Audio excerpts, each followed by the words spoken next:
Oke, berarti sekarang mulai dari nomor 3. Tinggal terkait dengan ini tuh kalau nggak salah perubahan kepemilikan sama yang keras kerja ya sisanya. Oke,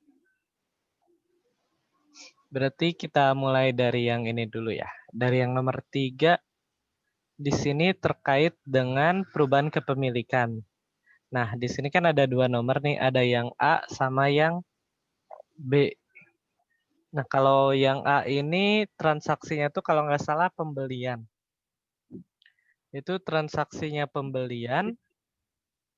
Nah, di sini kan dibilang PTP membeli 7.000 lembar saham PTS.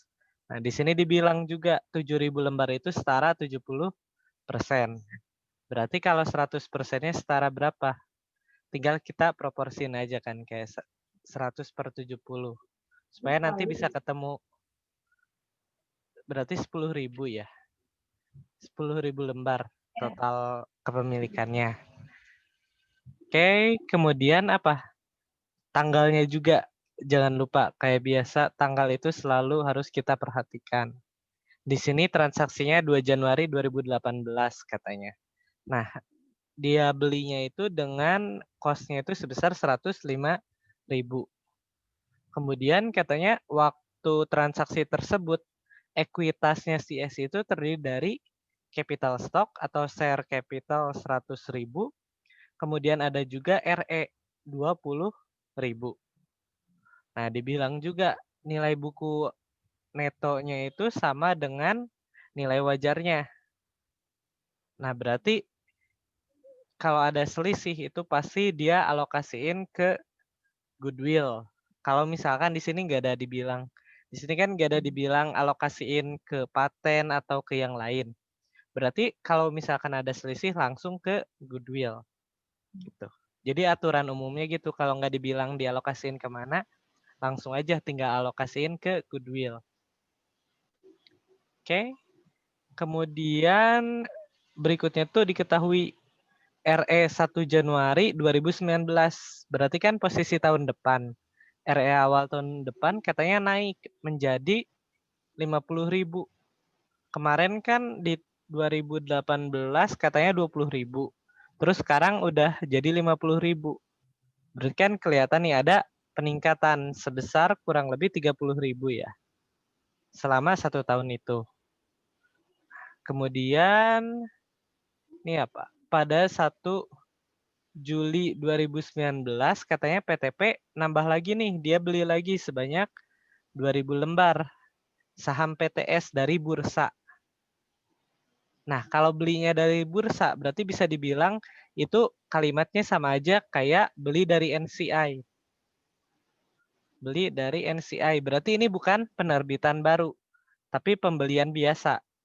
Dia beli dari sahamnya si NCI. Gitu, berarti bukan adanya penerbitan baru. Oke. Nah, pengaruhnya di mana? Pengaruhnya kan kayak yang udah kita pelajari, total saham CS-nya itu berarti nggak bakal berubah. Karena kan cuman ada perpindahan kepemilikan aja dari NCI dikasihin ke si P. Kayak gitu. Nah, nominal pembeliannya tuh dia beli katanya dengan harga 38.000. Oke. Terus ada tambahan datanya apalagi? Di 2019 katanya PTS itu memperoleh net income 30.000 dan dividen pada 1 Desember sebesar 10.000 katanya. Berikan ini bisa nanti buat menentukan mungkin saldo RE-nya. Kurang lebih kan kayak gitu kalau tebakan pertama, tapi nanti kita lihat hitungannya kayak gimana. Nah, di sini juga udah ditentuin ya bahwa metode yang dipakai itu ekuitas. Dari kemarin rata-rata kan kita lihat hampir semuanya ekuitas terus ya. Karena kan biar ada ngitung. Soalnya kalau metode cost kan sebenarnya nggak ada yang perlu kita hitung. Kita kan langsung ya udah investment kan nggak berubah. Income from S nggak perlu dihitung. Dividen income kan langsung aja tinggal kaliin dividennya. Makanya di sini soalnya itu rata-rata pakai ekuitas. Soalnya biar ada hitungannya itu lebih banyak gitu. Makanya di sini pertama ada dimintanya tuh goodwill yang akan muncul pada konsolidasi 2019. Nah, kita lihat di sini itu yang diminta itu posisi 2019 bukan 2018. Makanya tadi dibilang harus hati-hati di tanggalnya juga. Padahal kan beli awalnya itu di Januari 2018. Tapi kan ingat goodwill itu nggak diamortisasi gitu. Jadi ini lumayan lebih sederhana. Oke, kemudian untuk nomor 2-nya ditanyain pendapatan investasi atau biasa kita sebutkan income from S. Yang diminta cuma 1 tahun 2019-nya aja. Kemudian selanjutnya diminta saldo investasi juga, terus saldo NCI-nya, sama jurnal perolehannya. Perolehan saham di 1 Julinya. Waktu kita beli tambahannya kayak gimana. Oke, nah kita hitung nih. Di nomor 3 itu. Pertama kan kita hitung yang gampangnya dulu. Berarti kan kita hitung excess-nya dulu. Nah, tapi kan tadi mintanya yang 2019. Cuman kan di sini di awal kita baru bisa ngitung yang excess awalnya dulu. Transaksi awalnya kan 2 Januari. Ntar kita zoom dulu ya. Terlalu kecil. Nah, kita hitung dari yang excess awalnya dulu aja kayak biasa. Tadi kan beli 70%, cost-nya 105. NCI-nya kan nggak diketahui fair value-nya, maka kita tinggal proporsiin aja. Ketemu nanti 100%-nya 150. Terus equity S-nya itu kan di 2 Januari ada 100 sama 20. Sehingga ketemu goodwill 100%-nya berapa? 150 dikurangi 120.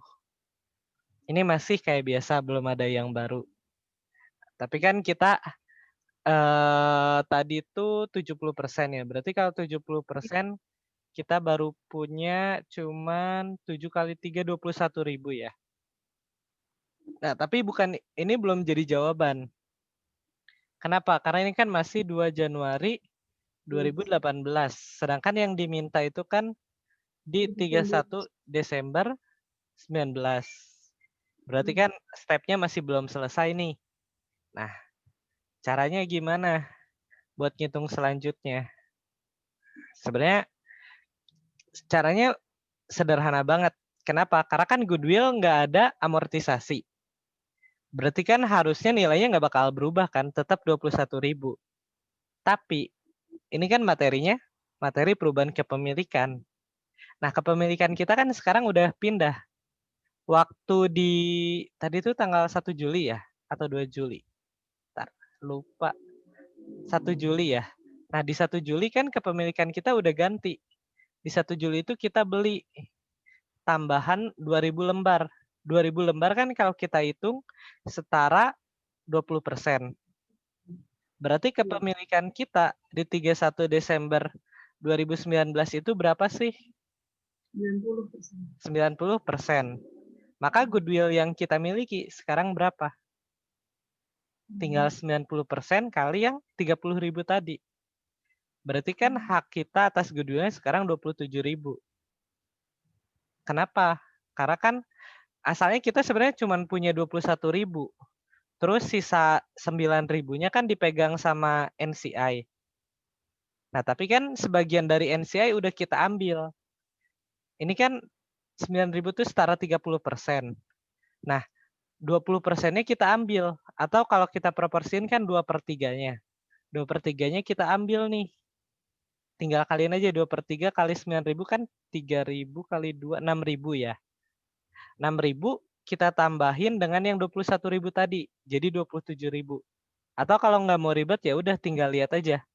Kepemilikan kita sekarang berapa? 90% kan.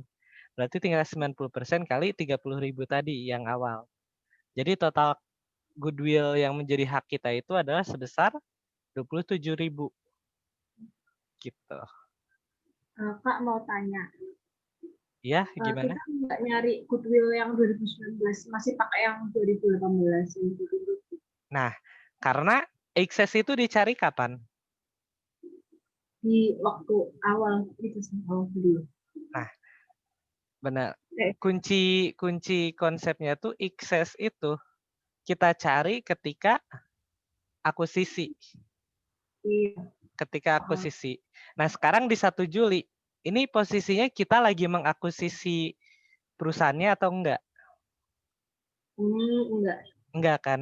Sebenarnya kan di 1 Juli itu kita enggak membeli CS, tapi kita mengambil kepemilikan, bukan mengambil, kita pindahin gitu.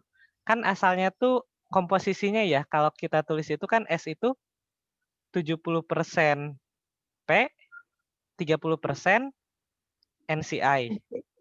Nah, pas awal, ini kan pas 2 Januari, itu kan ada akuisisi. Kenapa? Karena kan P asalnya 0 nih. Nambah jadi 70%. Dia jadi perusahaan mayoritasnya kan, jadi punya kendali. Berarti kan muncul kita ngitung excess. Ketemu nih dari sini kan excess totalnya tuh 30.000. Nah, terus ketika 1 Juli. Nah, kalau 1 Juli itu bukan transaksi akuisisi. Dia cuman pindah tangan doang. Pindah tangan doang. Jadi dari yang asalnya dipegang NCI 30% dipindahin nih, 20%-nya tuh dipindahin ke P. Sehingga komposisinya sekarang 90% P ditambah 10% NCI. Makanya kita nggak ngitung excess lagi. Karena kan sebenarnya nggak ada akuisisi. Dia cuman adanya perpindahan kepemilikan doang. Yang asalnya dipegang NCI, pindah ke si P.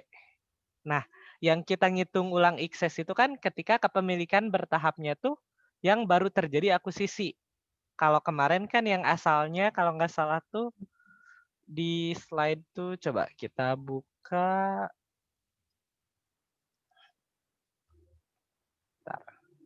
Di slide tuh kalau nggak salah awalnya itu 20%, terus beli lagi 50%. Itu baru Itu baru, eksesnya iya dilatih. benar. Iya. Karena sebelumnya kan kita belum ngitung excess. Karena kan kalau misalkan kondisi awal misalkan 20%. Ini kan kita nggak punya kendali nih. CS itu kan dari di awal sebelum kita beli kan masih dipegang oleh pihak lain gitulah. Anggap si X gitu induknya tuh. Kita kan ya udah cuman ngambil NCI 20% doang, nggak ada pengaruh.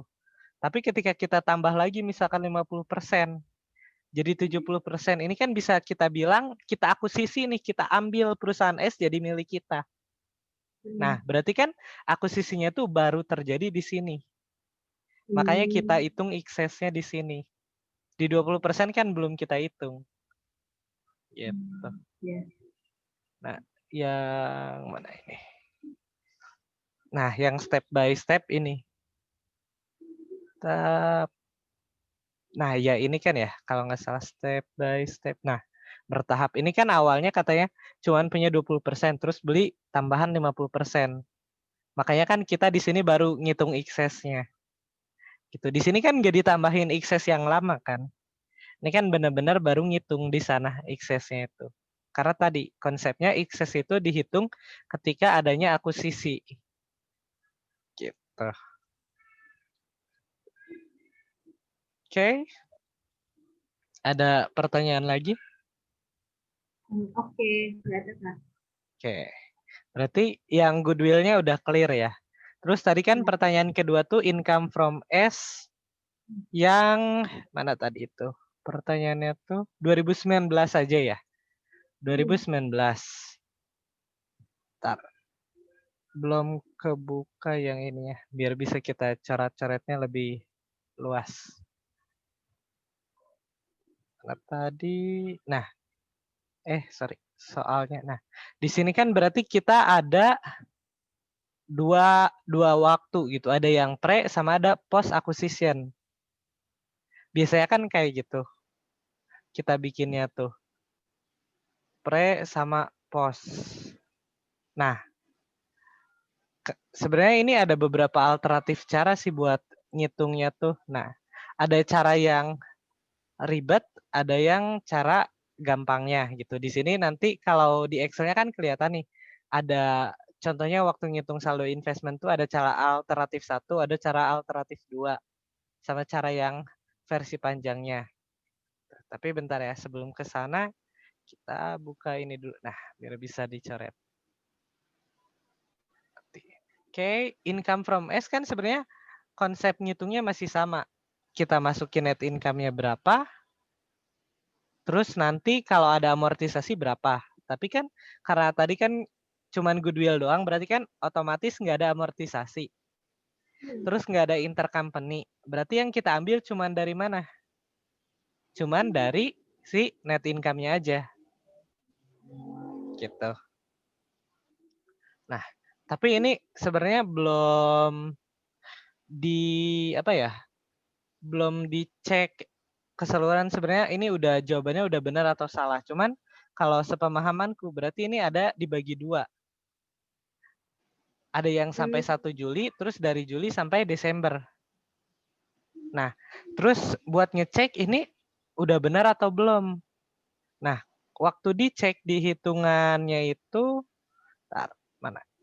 Ini udah kita cek pakai 3 cara, angka income from S-nya tuh benar. Kenapa bisa tahu benar? Karena saldo investmentnya sesuai gitu dari 3 cara ini.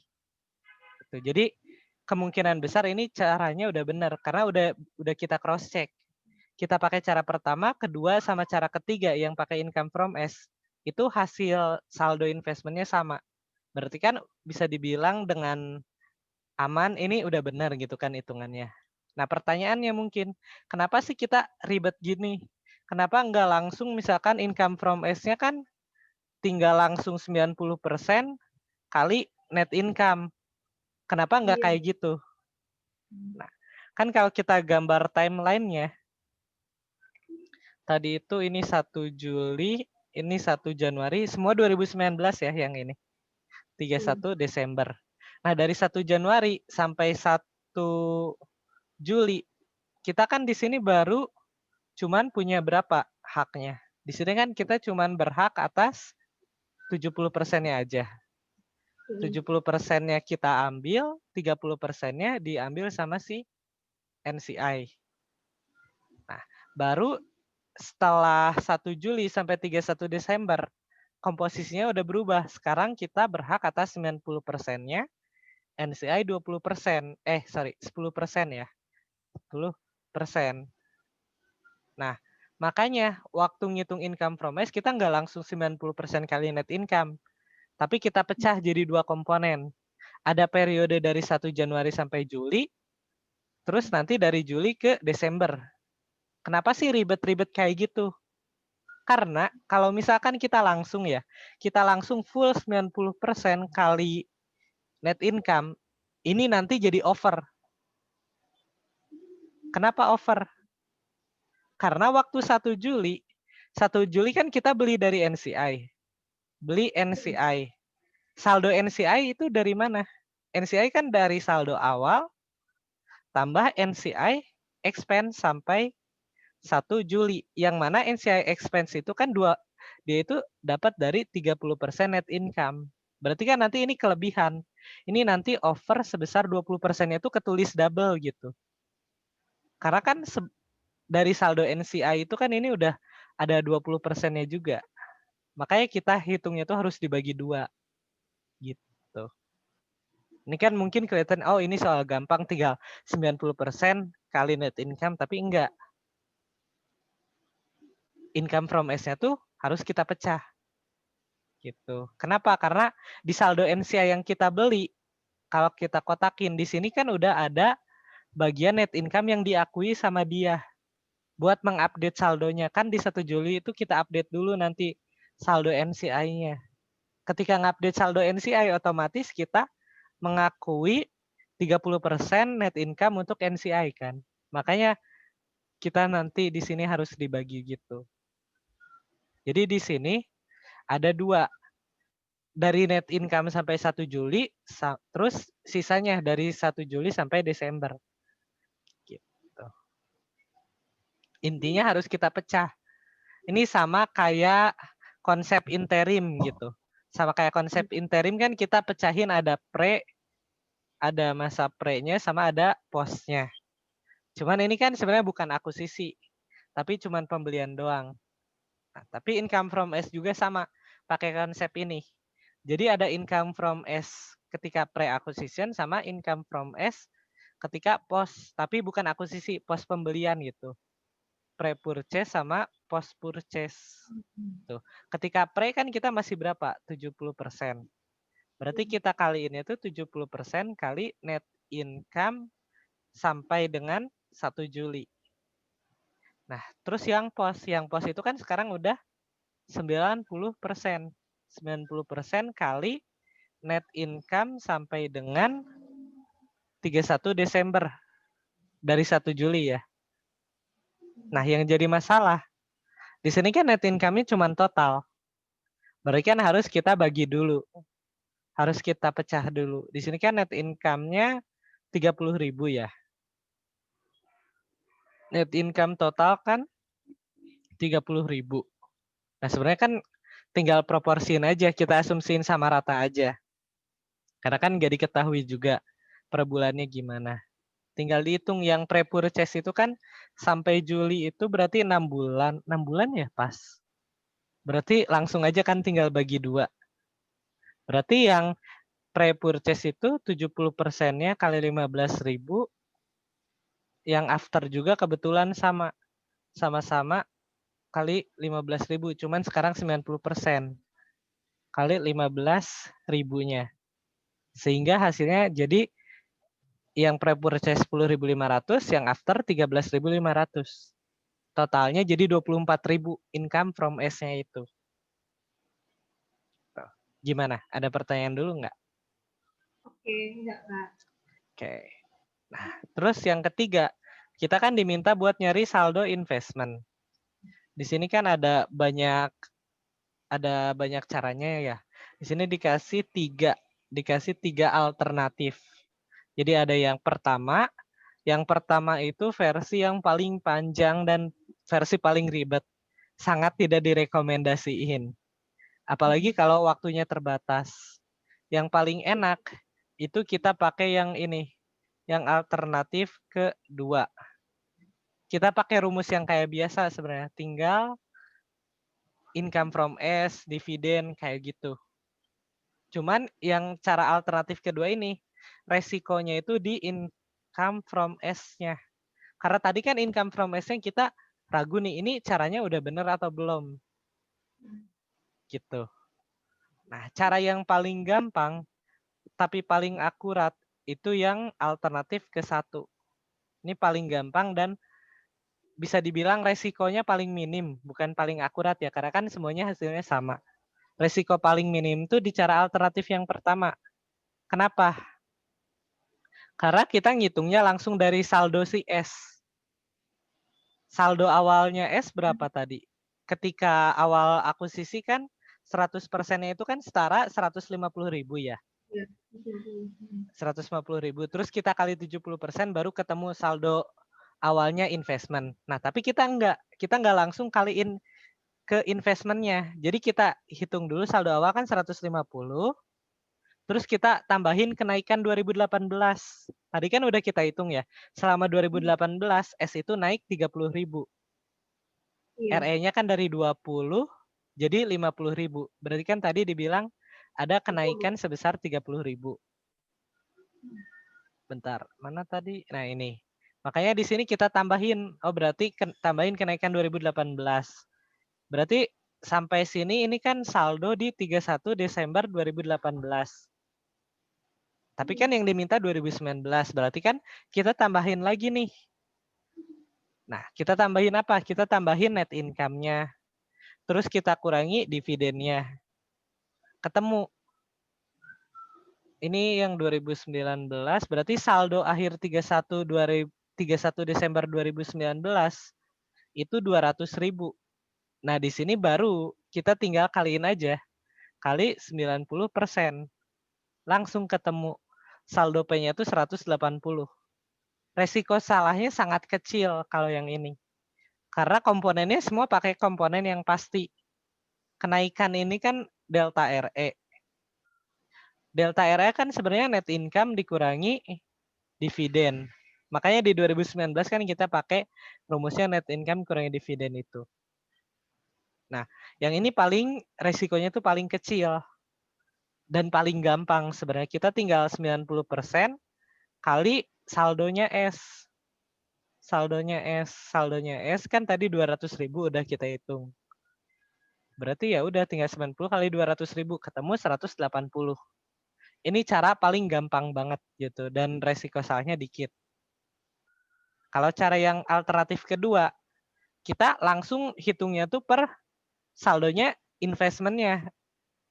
Tadi kan saldo investment 105.000 awalnya. Nah, kenaikan 18 berapa? Sebenarnya hampir sama kayak cara pertama. Bedanya kalau cara yang kedua ini dia langsung usus haknya si P doang. P doang. Kalau yang cara pertama kita hitung S-nya dulu sampai akhir. Gitu. Makanya kita tambahin kenaikannya itu sekarang bukan 30 tapi kita kaliin. Kita kan cuma punya haknya 70% di 2018, maka 70 kali 30.000. Kenaikannya tadi berarti hak atas kenaikan 2018 cuma 21.000 kan. Tuh. Berarti saldo akhir 2018 itu kan 126. Selanjutnya apa? Kita tambahin ke income from S. Kayak biasa, kita tambah income from S. Income from S-nya kan dari soal sebelumnya. Nah, resikonya tuh di sana. Kalau soal sebelumnya salah, income from S-nya, saldo investment-nya bisa salah. Gitu. Jadi resikonya di sebelah sana. Kita tambahin income from S, terus kan normalnya langsung kita kurangi dividen, udah selesai. Tapi jangan lupa, kita kan ada beli lagi, kita ada tambahan pembelian. Di sini ada additional purchase-nya. Nah, yang ini tambahan ribetnya itu kita harus ngitung dulu. Tambahan pembeliannya itu berapa sih? Gitu kan. 39.000 ini dari mana sih? Nah, tambahan kesulitannya itu berarti kan ada di income from S sama additional purchase-nya. Additional purchase-nya itu nanti kita hitung di bagian, nah ini, di nomor 5. Gitu. Tapi langsung ke sini aja berarti ya, biar nyambung. Nah, gimana sih cara ngitung pembeliannya? Ini sama kayak yang kita bahas waktu di slide. Yang kita beli kan dari mana? Kita beli dari NCI.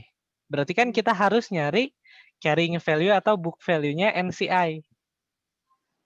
Nah, untuk nyari carrying value atau book value-nya NCI, berarti kan kita harus hitung nomor 4 dulu. Berarti kita hitung yang nomor 4 dulu. Saldonya NCI.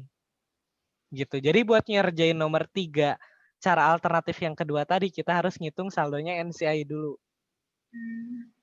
Kayak yang di slide kan, mana? Ini tuh yang pembelian tidak mempengaruhi kendali ya. Pembelian. Nah, kayak gini.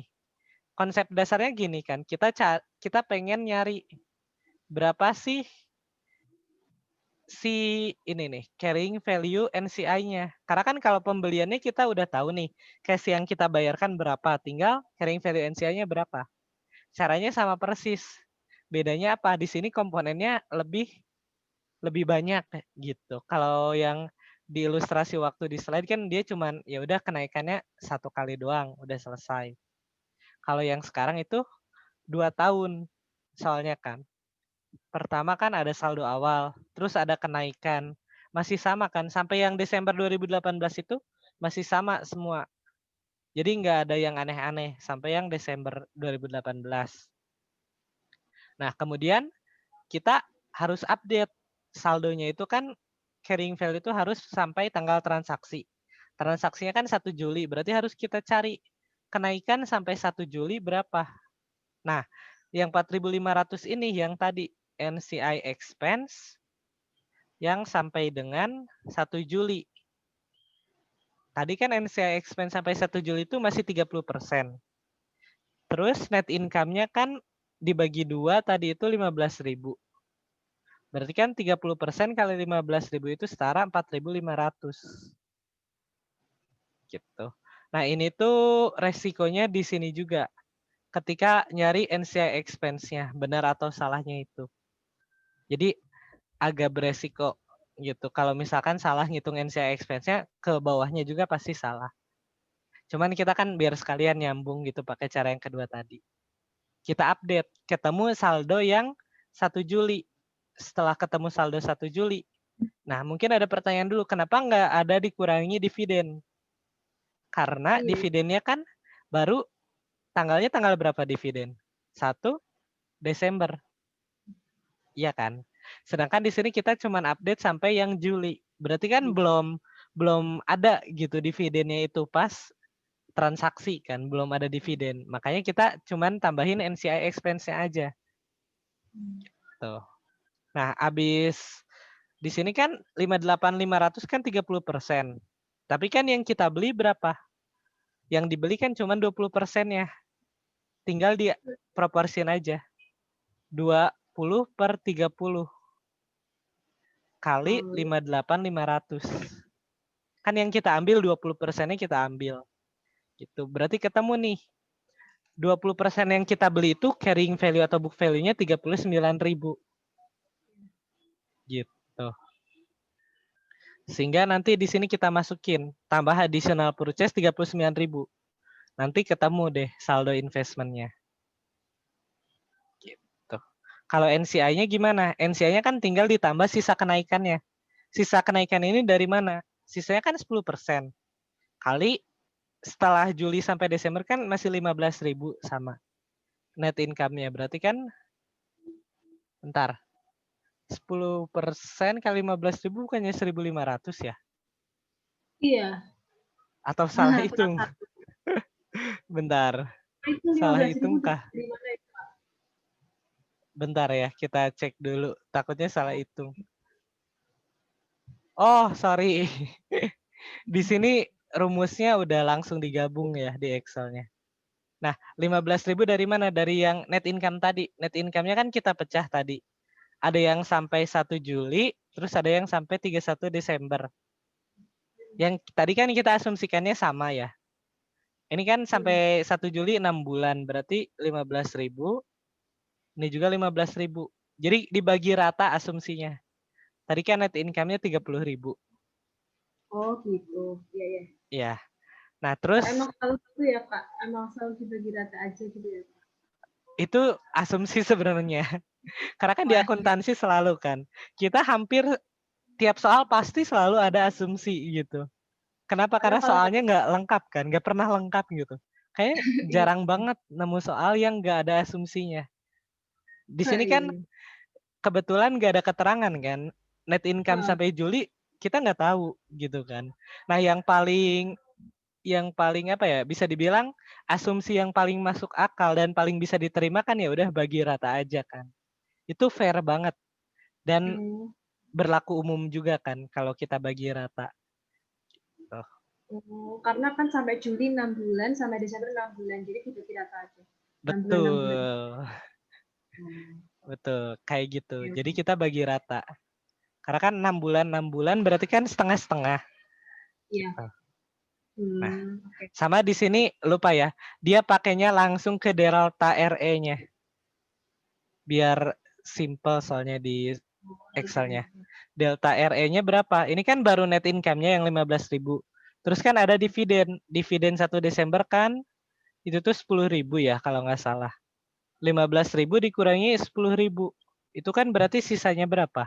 Sisa 5.000. Makanya di sini 10% itu kita kalikan ke 5.000. Gitu. Atau kalau di Excel sebenarnya bisa dibuka lagi. Rumusnya tuh dari yang atas. Nah, di sini. Di sini kan ada kita hitung juga sisa net income-nya, terus dividen, terus ada delta RE-nya atau sisa kenaikannya. Gitu. Tuh, ini kan tapi sebenarnya caranya agak ribet gitu. Makanya ya udah mending pakai cara yang alternatif satu tadi aja. Ini kan buat NCI tinggal sisanya tuh 10% kali 200.000. Ini paling gampang. Nah, cara ngitung investment yang ini juga sama kayak NCI barusan. Pakai kenaikan, terus ditambah kenaikan sampai Juli. Jadi pakai delta RE gitu. Bisa dibilang sederhananya ya kalau kita sebut cara yang pertama ini tuh kita menggunakan delta RE. Cara yang kedua itu kita campuran. Tapi fokusnya itu lebih ke saldo S. Kalau cara yang alternatif 2 atau cara ketiga, ini kita mengandalkan rumus klasik investment sama dividen. Gitu. Yang paling gampang yang mana? Kalau menurutku pribadi sih paling gampang yang ini. Karena kan udah kalau kelihatan gitu. Dari barisnya juga kan paling dikit tuh. Cuman berapa baris. Terus angka-angkanya juga nggak ada yang diotak-atik kan. Net income-nya masih full. Dividennya full. Kenaikan 2018-nya full juga. Nggak ada yang dirubah-rubah gitu. Ini bentuk yang paling sederhana. Tapi udah dibuktiin sengaja di sini kita liatin tiga-tiganya biar terbukti gitu. Ini pakai 3 cara tuh masih sama aja hasilnya. Berarti udah bener kayak gitu. Nanti ujian pakai yang mana terserah. Mau pakai yang manapun. Yang penting kan ketemu gitu hasilnya. Mungkin ada yang lebih suka pakai cara pertama, cara kedua, atau cara ketiga. Gimana? Ada pertanyaan dulu? Tapi kan tergantung yang diketahui apa aja gitu ya Kak. Ngaruh nggak sih Kak tergantung yang diketahui Iya, apa? benar juga. Tergantung yang diketahuinya juga. Tapi contoh kayak soal di sini kan diketahuinya sama. Tapi bisa tadi kita bongkar-bongkar. Kita bisa bongkar pasang. Bisa kita pecah atau bisa kita gabung. Gitu. Delta RE kan bisa kita pecah jadi net income sama dividen. Atau di net income sama dividennya kita gabung jadi delta RE. Gitu. Atau nanti net income-nya kita convert. Kita bongkar lagi dijadiin income from S.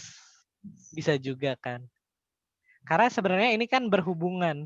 Kayak kemarin konsepnya kita dari bentuk paling sederhana bisa kita bongkar lagi jadi lebih detail, lebih spesifik. Gitu. Karena kan berarti paling sederhana. Gimana? Maaf Kak, berarti itu yang ini net income sama dengan IFS. Iya. Maksudnya tuh gimana? Nah kayak gini di cara alternatif 1 kan kita pakainya net income full. Karena apa? Karena kita nyarinya saldo S kan. Sedangkan kalau di cara alternatif 2 kan kita nyarinya saldo P-nya langsung. Makanya kita pakainya bukan net income kan. Kalau di P kan dia nyatetnya bukan net income S, tapi income from S gitu. Maksudnya tuh kayak gitu ya. Kita convert ke income from S tuh maksudnya kan kalau net income doang ini masih 100%, tapi kalau udah income from S itu kan udah sesuai persen kepemilikan kita kan. Maksudnya kayak gitu. Oke. Ada lagi? Oke, udah Kak. Oke, berarti itu udah yang saldo investment, NCI-nya juga tadi udah sekalian kan ya. Sisanya tinggal pembeliannya kan udah ya.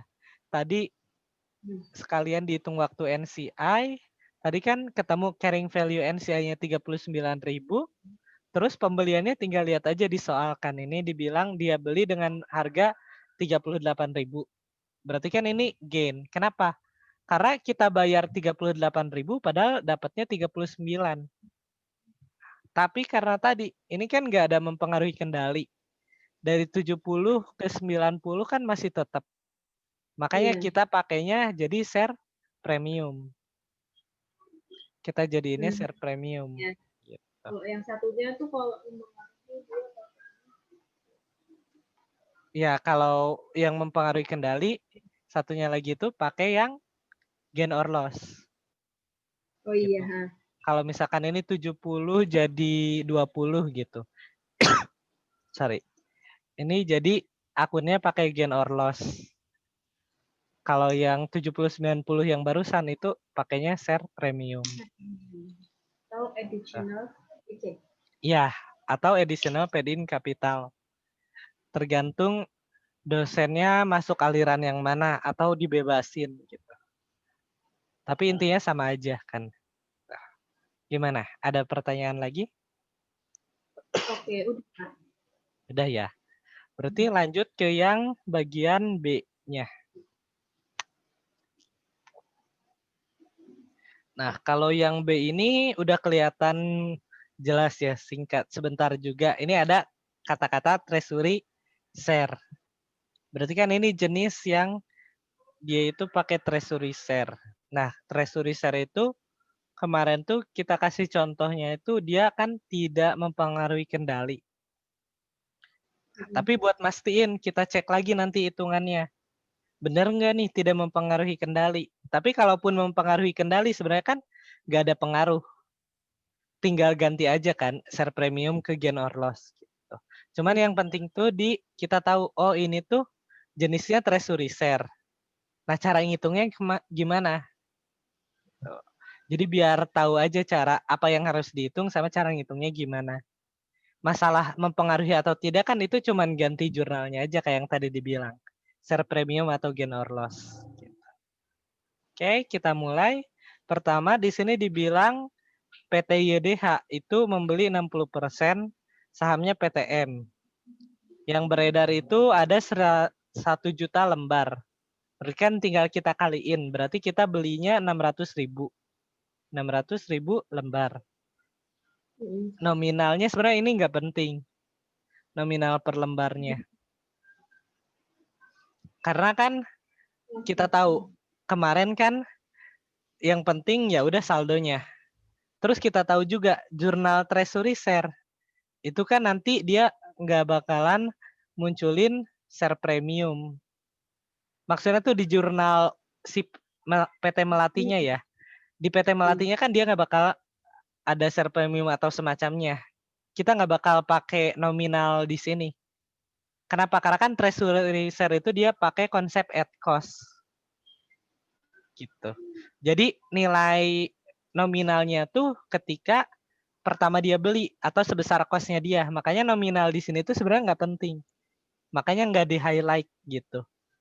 Karena nggak kepake juga gitu. Dia tuh cuman bikin bingung doang. Ini karena kan kadang kalau informasinya kebanyakan kita bingung. Loh kok ini nggak kepake? Ini harusnya dipakai di mana ya? Jadi kadang bingungnya tuh kan kayak gitu. Ada angka tapi kok nggak kepake gitu. Ini tuh semacam buat pengecoh. Nanti kita bisa lihat juga beneran nggak kepake nggak. Oke, kita lanjut dulu. Tadi kan beli 60%, dibelinya itu pada tanggal 1 Januari 2018. Harganya itu ini 1 miliar ya? 1 miliar, kebanyakan nolnya. 1 miliar 920 juta. Nah, saat akuisisi katanya ada terdiri dari share capital, share premium, kemudian ada RE. Kalau di total tuh kalau nggak salah berarti ini 3,2 M ya, 3,2 miliar. Oke, kemudian ya, kemudian di 31 Desembernya PTM membeli saham biasa atau gampangnya ada treasury share. Gitu dari pemegang saham. Nah, lihat dia belinya tuh dari siapa? Dari non pengendali. Sebanyak berapa? 120.000. Berarti kan saham S sekarang ada berapa? 1 juta dikurangi 120.000. Berarti 880 ya. Iya. Berarti yang beredar sekarang 880. Nah, si S berarti sekarang berapa? Tinggal dibagiin aja 600.000. Kurang 1 nolnya. 600.000 dibagi 880.000. Nah, setara berapa persen sih? Gitu. Oke, tapi itu nanti ya. Berapa? 68,1. Nah, iya. Yang pasti nggak pas kan ya? Kalau nggak salah nggak bulat gitu. Iya. Oke, tapi nanti aja ya. Kita lanjut dulu. Oke, di sini kan dibilang sebanyak 120.000 lembar dengan harga 2.900 per lembarnya. Tinggal kita kaliin aja berarti treasury share-nya itu sama dengan 2.900 kali 120.000. Gitu. Nanti kita hitung. Kemudian tambahan informasinya, selama 2018 itu ada laba bersih atau net income 650 juta. Kemudian dividen, nah ini dibilang sebelum transaksi treasury sebesar 250 juta. Nah fungsinya buat apa? Fungsinya tuh buat update saldo RE gitu. Karena kan transaksi treasury-nya kan 31 Desember. Sedangkan tadi kan equity S-nya itu 1 Januari.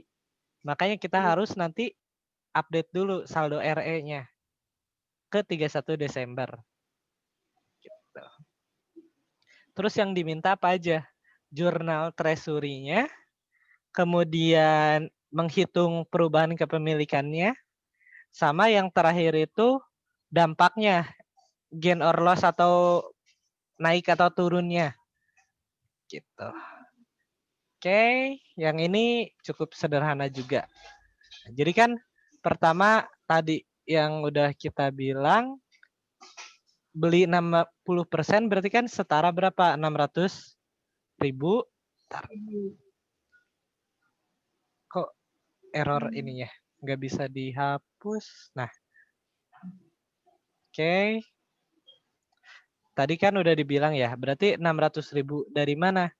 60% kali 1 juta lembar tadi. Nah, sekarang kita cari cost-nya. Cost-nya ketika 3,2 juta. Sebenarnya ini nggak penting sih. Ini cuman karena kebiasaan. Kebiasaan kan kita nyari excess ya. Padahal kan sebenarnya kita nggak bakal nyari excess. Cuman ya udah nanggung, malas ngehapus lagi gitu. Jadi ya udahlah, biarin gitu. Biasanya kan kita kayak karena saking template-nya jadi mau ngitung kalau udah kayak gini kan udah kebiasaan langsung 100%-in gitu kan. Iya. Padahal kan kayak kemarin kita pelajari ini nggak bakal kepake gitu. Kita nggak bakal peduli. Gitu. Oke. Yang penting tuh jumlah lembarnya. Kenapa? Karena si jumlah lembar ini akan menentukan persennya itu tadi. Gitu. Sama si saldo si S-nya. Saldo S-nya. Oke. Kemudian, nah, pertanyaan pertama tuh apa ya tadi? Oh, pembelian treasury share ya. Pembelian jurnal, pembelian treasury share. Itu kan langsung aja ya, cukup sederhana, tinggal treasury share pada cash. 3488 dari mana? Yang tadi 2.900 kali 120.000. Jadi Kak, yang ini jurnal nggak gimana? ngaruh ya metode cost-nya itu nggak ngaruh ya? Nah, enggak, karena kan tadi konsep treasury share itu apa? At cost. Jadi dia nggak peduli nominal si sahamnya, tapi at cost-nya dia. Jadi dianggapnya tuh, oh berarti nominalnya treasury share atau cost-nya treasury share tuh yang ini, 2.900. Pengaruhnya di mana? Nanti kalau kita jual lagi. Kalau kita jual lagi treasury share-nya. Nah, tapi kan itu materi pengakun atau materi AKM ya? Nggak bakal keluar di sini. Gitu. Itu kan nanti waktu kita jual lagi treasury share-nya, misalkan kita jual 3.000. Ini kan pasti ada gain or loss-nya. Kita bandinginnya kemana? Ke yang 2.900 ini. Gitu. Tapi kan itu bukan materi kita sekarang gitu. Makanya tadi aku bilang itu nominal yang tadi itu nggak kepake karena ya emang bukan itu materinya gitu. Jadi nggak butuh angkanya. Gitu. Fokusnya bukan di sebelah sana. Jadi kita abaikan aja, itu tuh buat bikin bingung aja. Angka ini dipakainya di mana gitu. Buat pengecoh aja. Oke. Jadi buat yang jurnalnya sebenarnya ini nggak ada yang aneh-aneh sih, tinggal treasury share pada cash aja. Nilainya berapa? Tinggal harganya berapa kali yang dibelinya berapa. Gitu. Nah, terus yang B itu kan dampak treasury-nya ya. Dampak treasury-nya gimana? Kayak biasa kan, sebelumnya kan kita hitung saldo awalnya dulu. Bisa kan kalau di slide itu kita bikin tabel, ada before-nya, terus baru ada after-nya setelah pembeliannya. Nah, before-nya kan kebetulan di sini kan udah ada angkanya ya. Ini kan tapi angka di sini angka yang mana? Ini kan angka 1 Januari. Berarti kan nggak bisa kita pakai. Karena yang kita pakai kan yang 31 Desember. Makanya di sini kita akan menghitung dulu, mengupdate saldonya. Jadi dari saldo awal tadi kan 3,2 juta. Nah, kita tambahin dulu net income-nya. Terus kita kurangi dividennya. Sehingga ketemu sekarang saldonya di 31 Desember itu sebesar 3.600.000. Ini baru saldo 100% di 31 Desember 2000 berapa ya tadi? 18 ya? 18. Iya, 2018. Nah, terus buat nyari before-nya kan tinggal kita kali 60% aja. Jadi yang 2 bukan 2 juta ya, 2 miliar, sorry. 2.160.000.000 ini dari mana? 60% kali yang total ekuitas tadi. 3,6 miliar tuh bentar. Nolnya 8 ya. Nah, kayak gini. Itu ketemu saldo yang before-nya. Oke. Kemudian kita kan harus nyari yang after-nya. Yang after-nya gimana? After-nya itu kan tinggal saldonya si S tadi yang 3,6 miliar kita kurangi treasury share. Kita kurangi ini tadi waktu ngerjain salah urutannya ya, kelupaan soalnya yang jurnalnya. Jadi jurnalnya di bawah. Kita lihat, harusnya kan kita pindahin dari sini. Saldo treasury share-nya. Bentar ya. Oke. Jadi kita kurangi saldo treasury share-nya, ketemu saldo after-nya. Saldo after-nya itu kan 3.252.000.000. Nah, buat nyari P after-nya, tinggal kita kaliin persen yang baru. Persen yang baru kan tadi dihitung 68, sekian ya. 68. Tapi di sini di Excel-nya kita buletin aja, liatinnya jadi 68%. Tuh, ketemu berapa ini? 2.217 gitulah pokoknya ya. Sekian angkanya banyak banget. Jadi yang after ini kita tinggal kaliin persentase yang baru kali saldo yang baru. Gitu. Cuman kan di sini ditampilinnya tuh nggak dalam bentuk tabel. Karena kan kalau tabel tuh agak takes time gitu ya. Kalau ujian juga kan terlalu lama. Jadi bisa dijadiin satu lurus gini kan tinggal dipisahin hitungan si P-nya. P before sama P after-nya. Gitu. Selanjutnya tinggal kita cari gain or loss-nya. Sebelumnya kan kita punya 2.160.000. Afternya kita sekarang 2.117.000. 2.217.000. Berarti ada kenaikan ya? Ada gain atau increase. Ya. Tinggal, ini kan tadi nggak mempengaruhi kendali kan ya? Berarti investment pada share premium. Langsung kayak gitu.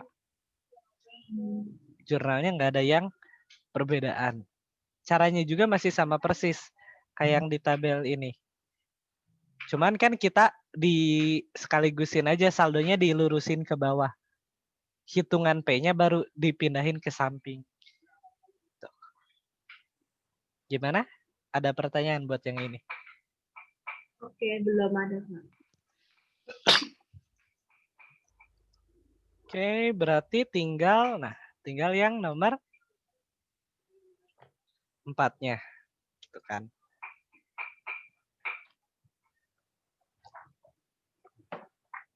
Oke, nah nomor yang terakhir. Ini kita ngerjain yang kertas kerjanya. Ini sebenarnya materi yang intercompany. Jadi semua intercompany itu dimasukin kalau nggak salah. Tapi tambahannya itu dia ada ngisi kertas kerjanya. Ini lumayan lumayan malesin karena datanya itu agak berantakan gitu. Maksudnya tuh nggak dibikin kayak biasanya kan satu paragraf satu intercompany. Kalau yang ini tuh contohnya nih dari 3 poin ini tuh sebenarnya ini buat inventory doang gitu. Jadi emang agak malesinnya tuh di sana karena dipisahnya tuh per poin dan sebenarnya ada yang nyambung tapi dipisah poinnya. Gitu. Oh, gitu. Sengaja. Iya, dia emang terus per poinnya juga nggak to the point juga. Beberapa ada yang harus muter dulu buat nyari jawabannya. Kita biar nggak pusing mulai aja dari yang pertama ya. Kayak biasa kita lihat tanggalnya. Ada akuisisi di tanggal 1 Januari 2017. Cost-nya itu 760.000. Persen kepemilikannya itu 80%. Oke, ini kan masih kayak biasa ya buat investment cost-nya. Kemudian saat akuisisi ekuitas S-nya itu 600.000 dan 200.000. Oke, masih biasa berarti ini buat nyari yang excess-nya. Terus alokasi excess-nya katanya kemana aja? Yang pertama itu ada ke under value inventory. Ke inventory katanya sebesar 30.000. Terus dia bilang terjual di 2017, berarti langsung diamortisasi. Kemudian yang kedua kemana? Ke peralatan, sama under value juga. 50.000 sekarang. Sisa manfaatnya 5 tahun. Terakhir kalau misalkan masih ada sisa katanya tinggal dialokasikan aja ke goodwill. Oke, berarti di sini tambahannya tuh si excess-nya tuh jadi lebih banyak. Gitu. Oke, kelihatan juga sih sebenarnya dari poinnya juga kan di sini persentasenya paling gede ya. 35%. Iya, makanya 20. Makanya ya, Hmm. makanya soalnya juga makin banyak gitu. Oke, kemudian selanjutnya apa? Diketahui juga pada saat akuisisi. Saat akuisisi itu RE-nya P, laba ditahannya P itu sebesar 50.000. Hati-hati jangan ketukar ya. Tadi kan di awal itu yang S, kalau sekarang yang P. RE-nya P itu katanya 500.000, kemudian spared income-nya. Nah, spared income itu kurang lebih sama kayak operating income ya. Berarti dia belum include dividend income atau yang income from S gitu. Ini sebenarnya bisa dibilang sama kayak operating income.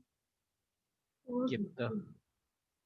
Makanya ini yang bikin tricky-nya tuh di sini dibilang net income tapi di sini dalam kurungnya spared income. Iya. Jadi Aku pikir agak bingung sebenarnya. Hmm. Sebenarnya pas bacanya agak bingung. Loh kok ada net income, ada juga spared income. Padahal dua-duanya kan beda ya. Jadi mungkin ya kalau menurutku itu ini yang lebih kuatnya spared income. Karena kalau dia emang cuma net income doang, udah jadi net income, gak perlu dikasih tanda kurung juga kan. Berarti Iya. mungkin maksudnya tuh ini tuh dan bukan net income mungkin dan labanya dalam kurung spared income. Mungkin maksudnya awalnya mau kayak gitu. Oh. Kita positive thinking aja gitu. Karena kan ngapain juga dikasih tanda kurung spared income kalau misalkan ini udah jadi net income gitu. Di 2017-nya. Oke, berarti itu ada tambahan kerjaan nih nanti. Selanjutnya apa? Oh iya, tadi belum dibilang ya. Spared income-nya itu 300.000. Dividennya ada 100.000. Dari sini sebenarnya udah kelihatan ini pasti RE si P-nya juga bakalan kosong. Harus kita hitung di konsolidasinya. Dan ternyata pas kita scroll juga benar banyak banget yang kosongnya. Ini tanda tanya kosong itu. RE-nya P juga harus. Biasanya kan yang kosong RE-nya S mungkin ya bisa kita cari. Tapi di sini yang kosong dibikin yang P-nya. RE awalnya P, kalau RE akhirnya udah jelas biasanya emang kosong. Oke, kemudian tadi sampai mana ya? Sampai dividen ya. Kemudian, bentar, Sampai bawah dulu. mouse-nya hilang ya? Oh ini, Enggak. tadi nggak kelihatan. Oke, tadi baru sampai yang dividen P ya? Iya. Nah selanjutnya di sini di kalimat berikutnya dividennya S. Nah di sini hati-hati ya. Di paragraf ini tuh ada dua komponen dengan dua tanggal yang beda gitu. Di sini kan tadi di awal paragrafnya tuh pada saat akuisisi ada RE-nya.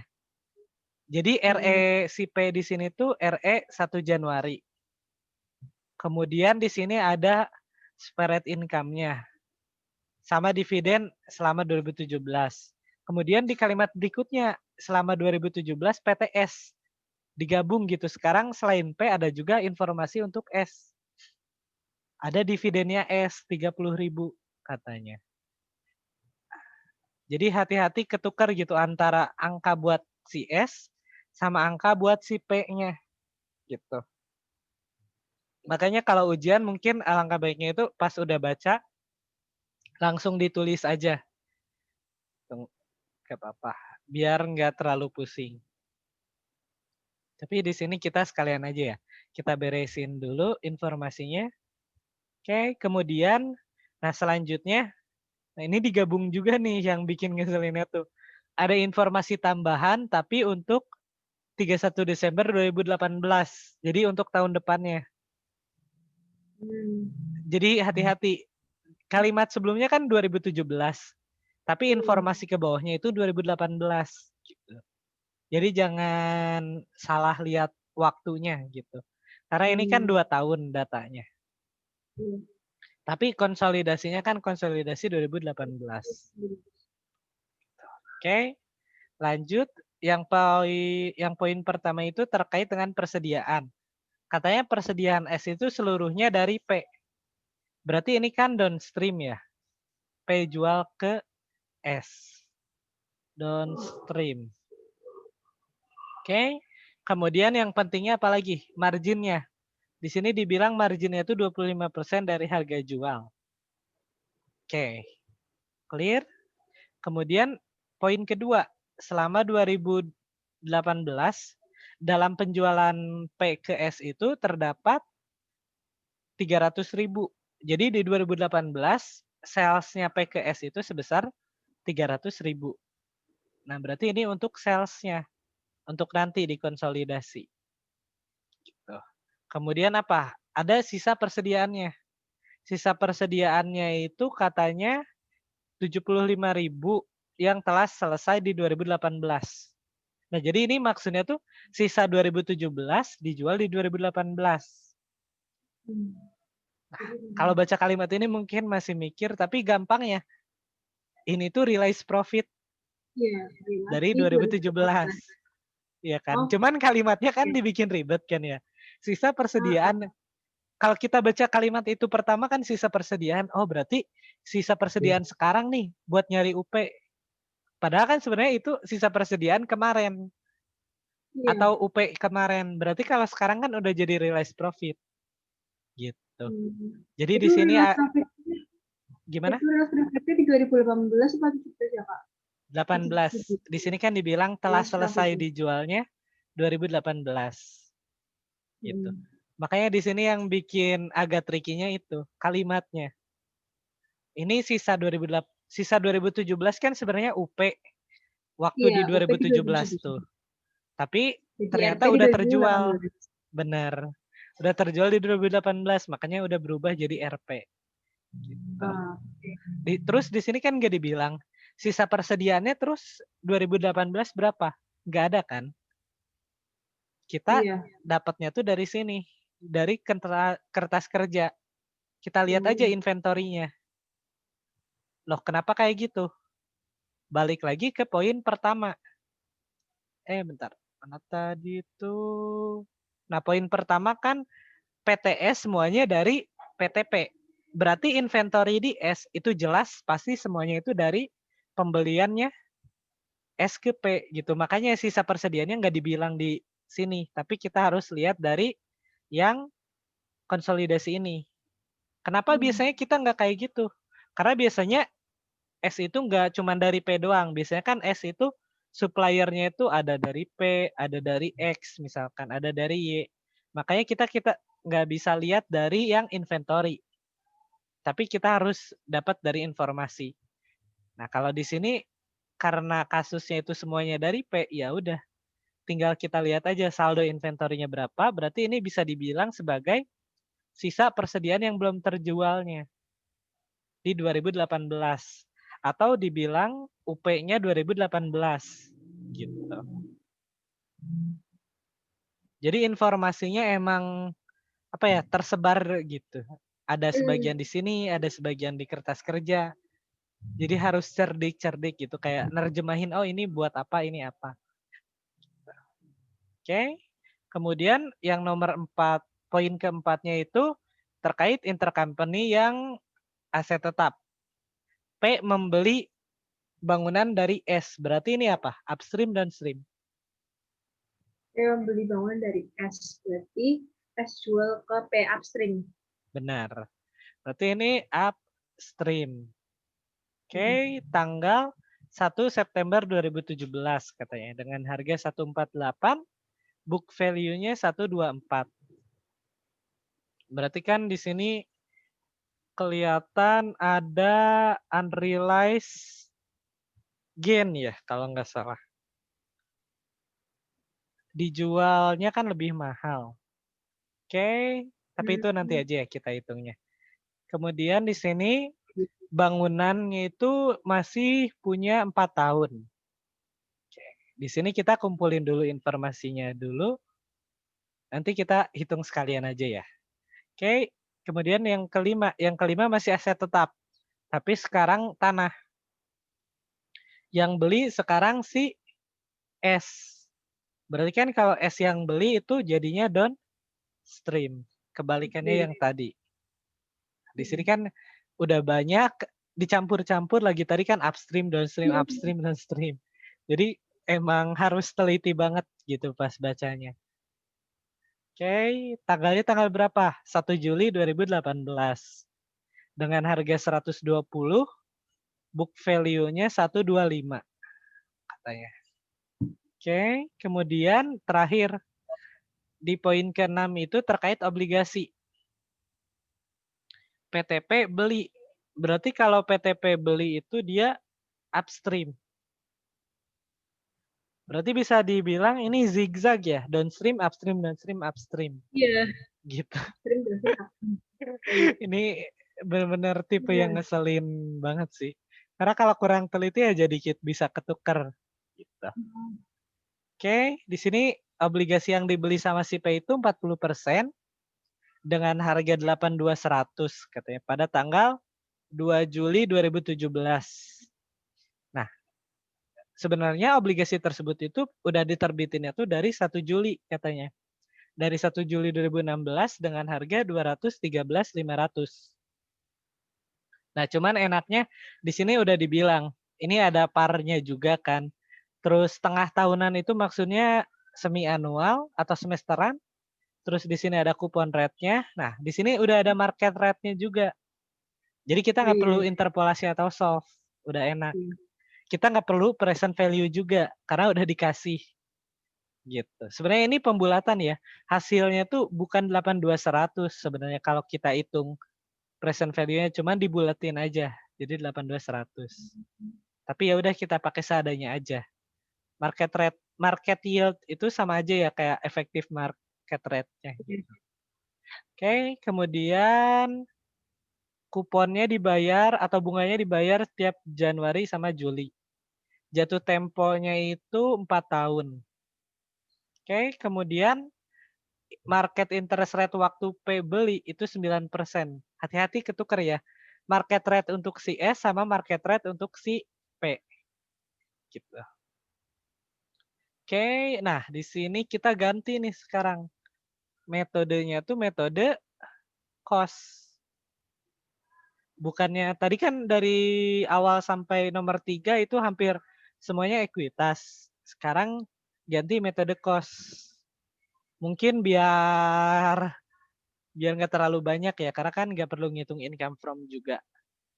Jadi ya udahlah, mungkin buat yang terakhir katanya dikasih ringan aja dikit metode cost. Karena kan udah banyak banget. Ini juga masih komponen yang kosongnya kan masih banyak banget juga. Gitu.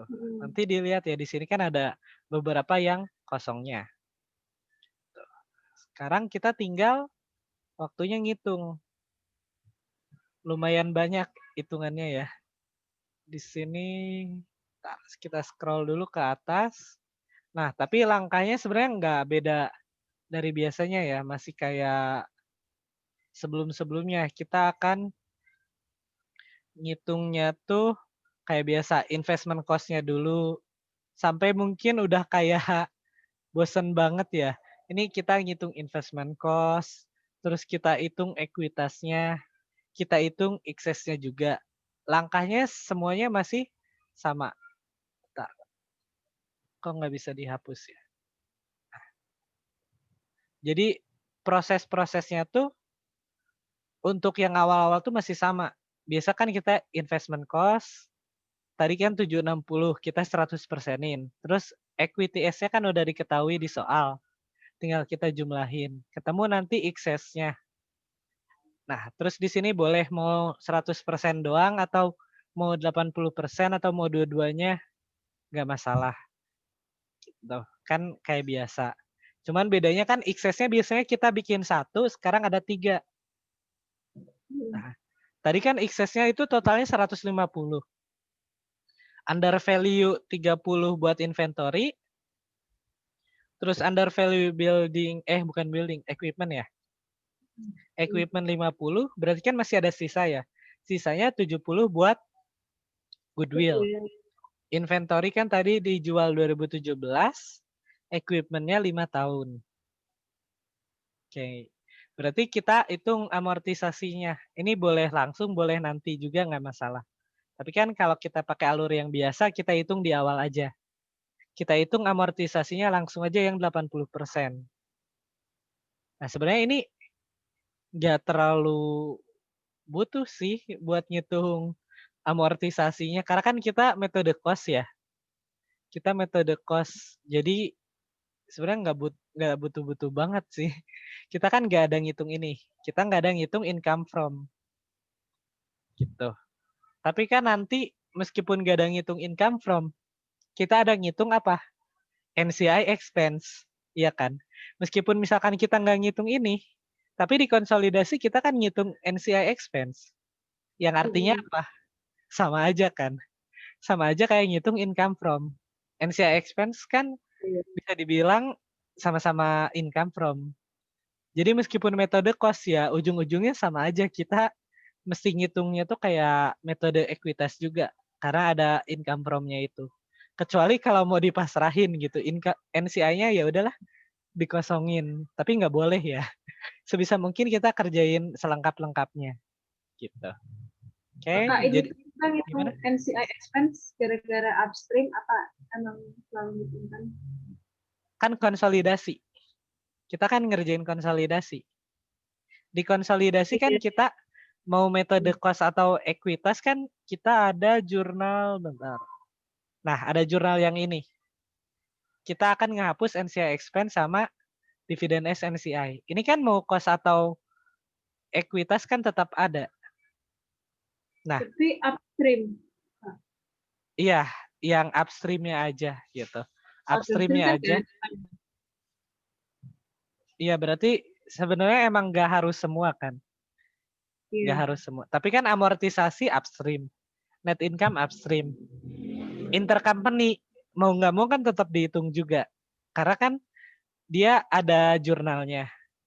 Jadi sebenarnya sama aja, tetap ngitung semuanya gitu. Cuman yang kita hitung bagian NCI-nya doang. Nggak sama income from S. Tapi tetap ngitungnya kan mau nggak mau kita ngitung semua gitu. Jadi sama-sama banyak sih. Nggak, cuman dikuranginnya tuh kita nggak ngitung income from S-nya aja. Oke. Berarti sebenarnya ini amortisasinya mending yang 20% ya. Yang NCI doang. Atau 100%-nya pun ini nggak masalah ya.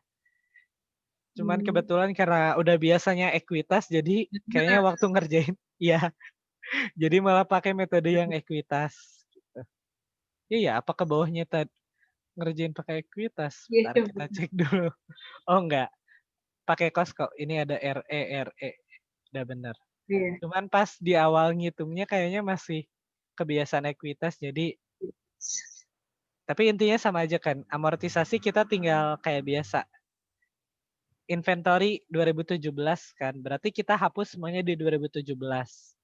Equipment itu kan 5 tahun.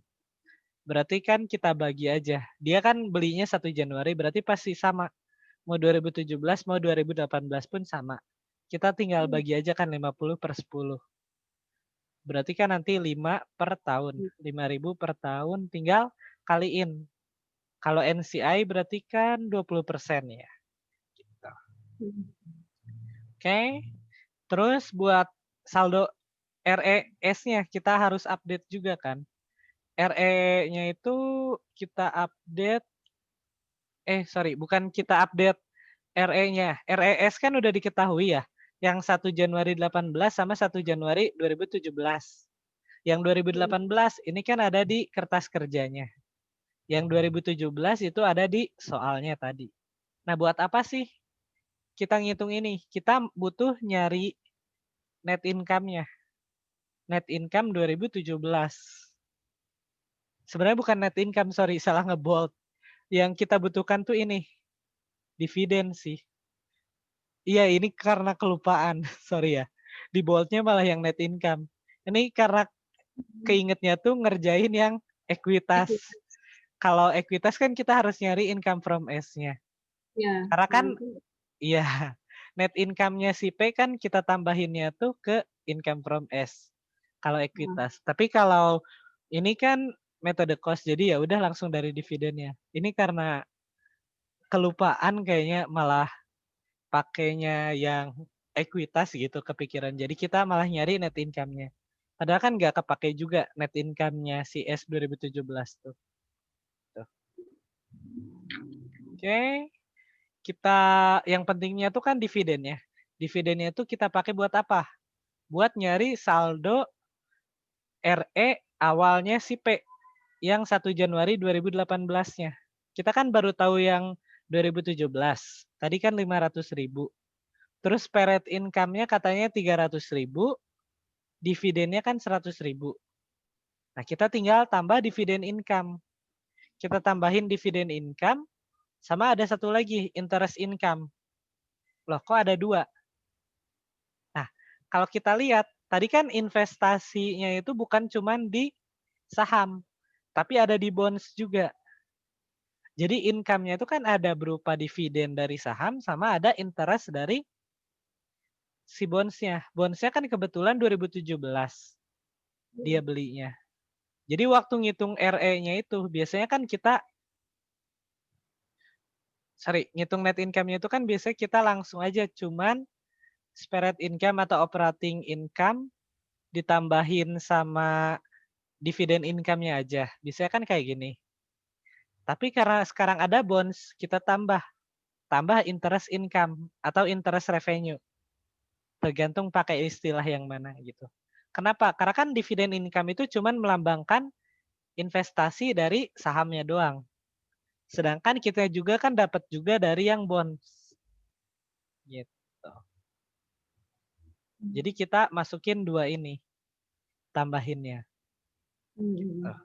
Tapi mungkin karena tadi kan masih belum jelas net income dalam kurung spread income. Mungkin ada beberapa orang atau beberapa dosen juga yang mengasumsikan net income-nya tuh udah include.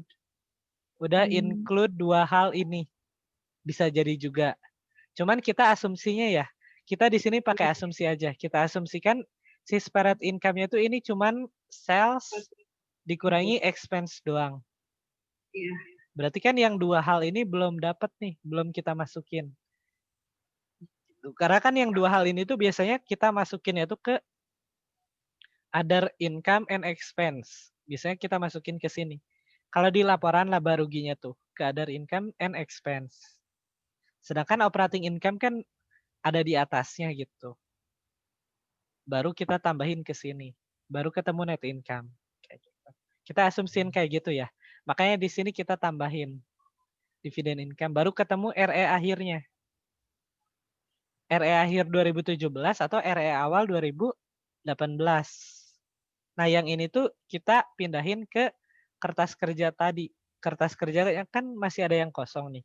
Kalau kita scroll tadi tuh, nah, RE awalnya si P kan masih kosong. Kita isi dari sana. Kita isi dari sini. Tuh. Oke, tapi dengan catatan ya tadi asumsinya spread income-nya itu belum termasuk interest income, belum termasuk juga dividen income. Asumsi awalnya gitu. Tapi boleh juga misalkan asumsiin, oh itu udah net income-nya udah termasuk gitu. Boleh, karena kan dia namanya ada dua-duanya, jadi agak bingung kan. Cuman yang penting kita paham, oh gimana cara ngitungnya. Berarti itu clear ya buat yang saldo awal RE-nya. Sisanya tinggal yang intercompany. Kita zoom dulu. Oke. Nah, yang intercompany kan kayak biasa ya. Di sini kita nggak ada yang aneh-aneh, mulai dari yang inventory. Seperti biasa, kita kasih catatan dia downstream atau upstream-nya. Terus margin-nya. Tadi kan 25% harga jual. Sales 2018 kan 300.000. Berarti total profit-nya berapa? 25% kali 300.000. Total profit-nya itu 75.000. Nah, tapi kan kita trik cepatnya hitung sisanya. Sisanya dari mana? Kita lihat dari yang kertas kerjanya. Lihat saldo inventorinya. Saldo inventorinya tinggal berapa yang S? Oh, tinggal 120 nih di sini. Berarti kan kalau kayak gitu tinggal kita proporsiin aja. 120.000 dibagi 300. Sisanya itu ada 40%. Maka ketemu UP-nya kan tinggal kita kaliin. Sisa kali total profit. Ketemu UP 2018-nya 30.000. Nah ini realized profit-nya dari mana? 25% kali yang 75.000 tadi. 75.000 tadi kan dibilang sisa 2017 terjual di 2018. Gitu. Jadi buat yang inventory ada pertanyaan dulu nggak? Belum. Oke. Masih belum ada yang aneh ya, cuman bedanya itu Ya. kan seperti yang sering dibilang. AKL itu biasanya dibikin sulit tuh di bahasanya. Tapi pas udah bisa nerjemahin bahasa soal, ngerjainnya kan template kayak biasa gitu, nggak ada yang tambahan-tambahan aneh. Oke, kita lanjut ke aset tetap. Aset tetapnya kan tadi ada dua ya, building sama land. Yang building upstream, yang land itu downstream. Oke, kita mulai dari building dulu. Dia dari 1 September 2017. Harga jualnya itu kan tadi 148. Sedangkan cost yang dimaksud di sini book value ya. Biar nggak ketukar. Soalnya kebiasaannya kita pakai istilahnya tuh langsung cost aja gitu. Biar lebih gampang. Tapi sebenarnya ini book value. Lebih tepatnya pakai istilah book value ya nanti kalau di ujian. Takutnya dosennya nggak nerima gitu kalau pakai istilah cost. Tapi yang dimaksud cost di sini tuh book value-nya. Gitu. Tadi kan dibilang 124. Berarti kan ini ada unrealized gain. Karena kan dijual lebih mahal. Sebesar berapa? Tinggal kita selisihin harganya. Ketemu nanti 24.000. Terus sisa manfaatnya berapa lama? 4 tahun. Piecemeal-nya kayak biasa kan. Piecemeal-nya itu kita hitung dengan cara tinggal bagiin aja. UG per tahunnya. Berarti kan 24 dibagi 4 itu harusnya 6.000. Tapi ingat tahun pertama itu dari September. Dari September itu berarti kan cuma 4 bulan ya. Iya. Makanya kita kali 4/12. Jadinya 2.000 gitu. Yang 2017. Tapi kalau 2018 kan masih full. Makanya kita tetap yang 6.000 kalau di 2018-nya. Gitu. Terus kalau yang lain kan kita nggak ada depresiasi, berarti nggak ada piecemeal. Makanya di sini tinggal kita ngitung gain atau loss-nya. Sama tanggalnya perhatiin. Ini 2018 yang Juli. Harga jualnya kan 120 tadi. Sedangkan book value-nya, di sini kita ganti aja. Cost atau book value-nya itu 125. Berarti ada loss. Karena kan kita jual dengan harga lebih murah. Kalau yang ini ya udah kita simpan aja. Ini ada loss. Karena kan nggak ada piecemeal-nya. Kalau yang land. Gitu. Oke. Bentar ya, ngambil minum dulu. Ngambil minum dulu sebentar. Ya.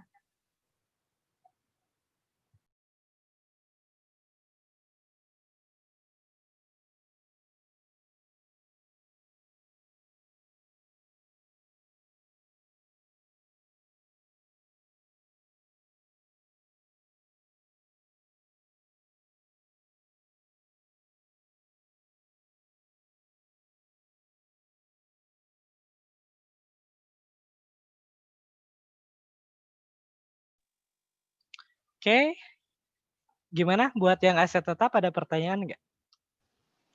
Oke, belum. Oke, berarti lanjut terakhir yang bonds ya. Stepnya ngerjainnya hampir sama, bisa dibilang malah sama persis kayak yang waktu kemarin yang nomor 1. Kita pasti harus nge-present value-in dulu. Tapi karena di sini kan enaknya itu udah dikasih ya, udah langsung Iya. dikasih present value-nya. Tapi kalau kita hitung manual sebenarnya nggak bulat, hasilnya tuh 2, 1, 3, 4, 5, 4, 6, 5. Cuman nggak apa-apa. Di soal kan mungkin biar bagus angkanya dibulatkan aja. Kita pakai seadanya yang di soal. Yang perlu kita perhatiin apa? Pembayaran bunganya. Dia kan semi anual. Terus kupon rate-nya sama market rate-nya. Sama jatuh temponya jangan lupa juga. 4 tahun. Berarti kita bikin tabel amortisasi kayak biasa. Jangan lupa interest expense di amortisasi kita pakai setengahnya atau 4%. Karena semi anual kan. Iya. Jadi hati-hati ya. Kalau semi anual jangan lupa dibagi 2. Tuh, makanya di sini tabelnya kan lebih banyak karena ada 2 gitu. Di sini kan sebenarnya kalau mau kita tulis ini ada 1 Juli. Cuman kan mager juga nggak terlalu penting gitu ditulisnya. Jadi dibikinnya yang Desembernya aja. Karena kan konsolidasi nanti ngambilnya itu langsung di saldo akhirnya. Makanya di sini nggak, meskipun kosong tapi kita tahu kan berarti ini 1 Juli 17, ini 1 Juli 18. Tapi kalau misalkan sempat waktunya atau cepat nulisnya, ditulis tanggalnya lengkap pun nggak masalah. Tapi kalau misalkan dirasa nggak bakal cukup nih kalau nulis semua tanggalnya, ya udah yang Desembernya aja minimal. Seenggaknya biar kita gampang buat nanti nyari saldonya. Tuh. Yang ini, tadi kan baru yang S ya. Sekarang yang P. P kan belinya berapa? 40%. Sama kayak tadi, waktu di present value-in biasa, sebenarnya nggak pas, tapi karena di soal mungkin biar bagus dia buletin. Kita pakai yang soal juga. Kita tinggal perhatiin. Tadi kan diterbitinnya Juli 2016, sekarang dibelinya Juli 2017. Berarti kan pasti jatuh temponya tinggal 3 tahun. Karena kan udah lewat 1 tahun. Gitu. Terus sekarang market rate-nya berapa? Market rate buat si P itu kan di soal tadi dibilang 9%. Tapi kalau di sini kan diamortisasi setengahnya, karena kan semi anual. Berarti 4,5%. Jadi jangan lupa ya, dibagi 2 dulu. Terus ngapain? Kita biasanya kan ngitung si selisihnya. Nah, tapi sebenarnya ini nggak harus ya. Yang income from S kan baru ingat, dia kan bukan ekuitas, lupa terus. Tapi sebenarnya yang perlu kita hitung buat yang NCI-nya. Kenapa? Karena kan ini upstream. Kalau upstream berarti kan NCI punya bagian di NCI expense-nya. Jadi nggak apa-apa lah, masih kepake gitu. Ini kan bisa kita tukar jadi NCI expense. Tuh. Si konstruktif gain-nya itu kan ini 2109 itu kan 100% ya. Berarti NCI itu, bentar, tadi NCI berapa ya? 20% ya? 20%-nya NCI, terus 80%-nya ke si P. Tapi kan P-nya pakai cost, berarti P-nya nggak bakal nulis. Yang nulis berarti cuma di NCI expense-nya doang. Sebesar 20% kali 2109. Sama hati-hati, jangan lupa. Kalau konstruktif gain itu selalu pada tanggal transaksi. Tanggal transaksinya kan berarti saldo yang 2 Juli 2017 yang kita bandinginnya. Gitu. Berarti kan yang bonus payable-nya kita lihat yang Juli 2017. Berarti yang ini ya. Tapi kita kalikan 40% dulu. Karena kan yang dibeli sama P-nya 40%. Gitu. Oke. Terus ini yang interestnya kan kita totalin ya. Kita totalin selama 2017 berapa? Gitu. Tapi dari tanggal pembelian. Pembelian kan dari Juli, berarti yang diambil itu cuman dari Juli sampai Desember. Beda halnya sama yang 2018. 2018 kan emang udah dibelinya dari 2017, berarti full. Dia 1 tahun. Gitu. Oke. Sebenarnya ini piecemeal-nya itu justru malah kepakainya yang NCI-nya doang ya. Jadi nanti kali 20%, ini kali 20% juga. Karena kan income from S-nya malah nggak kepake. Lupa. Gitu. Tapi ini untungnya masih hitungannya kalau nggak salah 100%. Ntar kita cek dulu ya. Di sini ya masih 100%. Belum dialokasiin, jadi nggak perlu ngitung ulang. Gitu. Tinggal nanti dialokasiin aja. Oke, untuk yang bonusnya ada pertanyaan? Belum ada juga. Oke. Jadi sebenarnya nomor 1 sama yang ini masih sama kan? Bedanya nomor ini tuh bahasanya dibikin lebih ribet, terus yang apa? Ditambahin kertas kerjanya harus kita isi. Gitu. Di sini kan sisanya tinggal kita sebenarnya yang income from S-nya kan nggak perlu. Kita langsung yang NCI-nya aja. NCI-nya kan 20%. Berarti yang kita masukin yang upstream. Pertama ada net income, terus amortisasi. Nah, kalau yang inventory kan dia downstream. Makanya 0. Semuanya nggak kebagian yang NCI. Kalau building kan dia upstream. Makanya dia kebagian. Land dia kan downstream. Jadi nggak kebagian. Sedangkan yang terakhir tadi bonds kan dia upstream juga. Makanya dia dapat gitu.